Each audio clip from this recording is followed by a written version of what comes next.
Honey Singh India کے مشہور Punjabi singer اور ریپر ہیں۔ یہ یو ہنی سنگھ کے نام سے مشہور ہیں۔ 1983 عیسوی میں کرم پورہ دلی میں پیدا ہوئے، باغی فطرت کے مالک تھے۔ بچپن ہی سے والدین اور اساتذہ سے لڑنا شروع کیا۔ والدین کو میوزک کا شوق تھا۔ والد محمد رفیع کے فین تھے۔ ان کے پاس رفیع صاحب کی پوری کلیکشن تھی، جبکہ والدہ گانے کی شوقین تھیں۔ ہنی سنگھ کی آنکھ روزانہ محمد رفیع کی آواز سے کھلتی تھی۔ گانے کا شوق وہاں سے ہو گیا۔ کالج میں پہنچے تو میوزک بنانا شروع کر دیا۔ بال یعنی کیس کٹوانے کی وجہ سے والد ناراض ہو گئے۔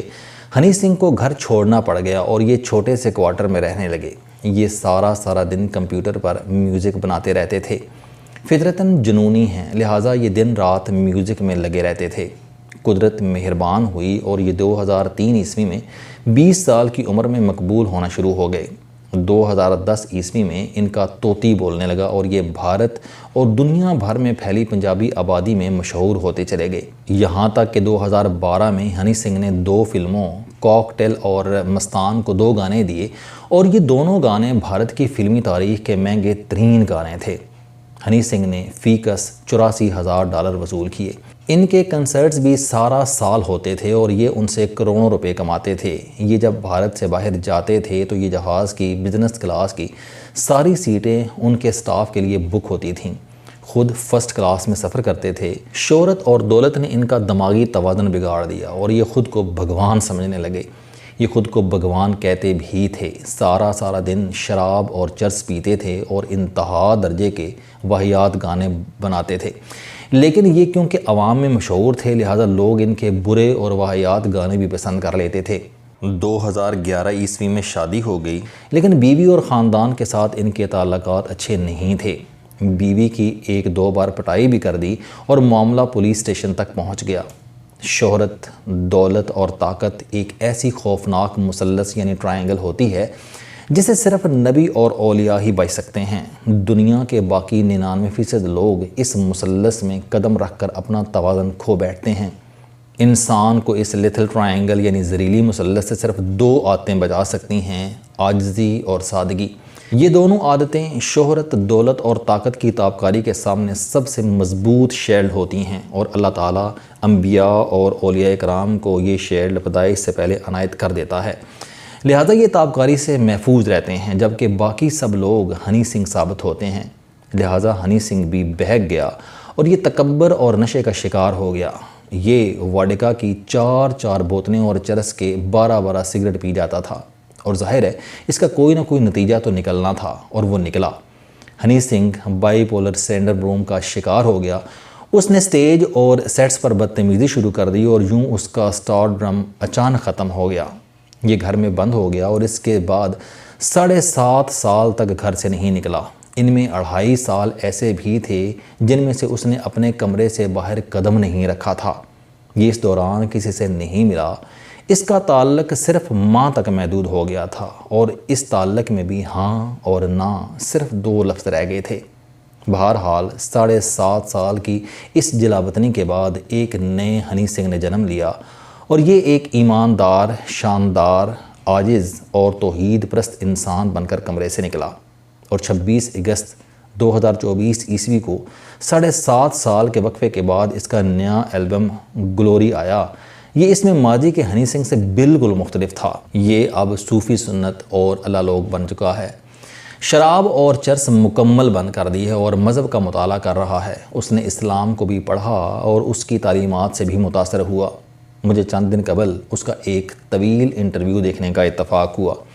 انٹرویو 2 گھنٹے پر محیط تھا۔ اس کا کانٹینٹ واقعی لاجواب تھا۔ میں انٹرویو ایک ہی نشست میں دیکھ گیا۔ ہنی سنگھ نے انٹرویو میں اپنی پوری ٹرانسفارمیشن بتائی۔ اس کا پہلا رائز کیسے ہوا، فن کی پیک کیسے چھوٹی، نشے کا عادی کیسے ہوا، تکبر کا شکار کیسے بنا، خود کو بھگوان کیسے سمجھنا شروع کر دیا، بریک ڈاؤن کیسے ہوا، گھر میں 7.5 سال کا بنواس کیسے لیا اور پھر ایک نیا جنم کیسے ہوا۔ ہنی سنگھ نے یہ ساری داستان پوری سچائی کے ساتھ بتائی۔ یہ بھی بتا دیا کہ اس نے ریکوری کے بعد بیئر اور واڈکا کب پی۔ اس کی ہر بات انسپائرنگ اور سبق آموز تھی، لیکن 2 باتوں نے میرا دل جکڑ لیا۔ اس کا کہنا تھا کہ مجھے شراب نے اتنا تباہ نہیں کیا جتنا تباہ میں چرس کے ہاتھوں ہوا۔ اس کا کہنا تھا کہ شراب آپ کے جگر پر اثر انداز ہوتی ہے اور آپ کے پاس اس کا کوئی نہ کوئی توڑ ہوتا ہے، لیکن چرس آپ کے دماغ کو سکیڑ دیتی ہے، یہ اس پر قابو پا لیتی ہے، جس کے بعد آپ غلط فیصلے کرتے چلے جاتے ہیں اور یوں آپ ختم ہو جاتے ہیں۔ اس کا کہنا تھا کہ چرس پر ہر صورت پابندی ہونی چاہیے، لوگوں کو اس سے دور رہنا چاہیے، یہ نسلوں کو تباہ کر دیتی ہے۔ یہ سن کر میں نے اپنے آپ سے پوچھا، کیا ہمارا ملک چرس سے محفوظ ہے؟ اس کا جواب نہیں تھا۔ پاکستان چرس اور اس کی بھی ماں آئس میں بری طرح دھنس چکا ہے۔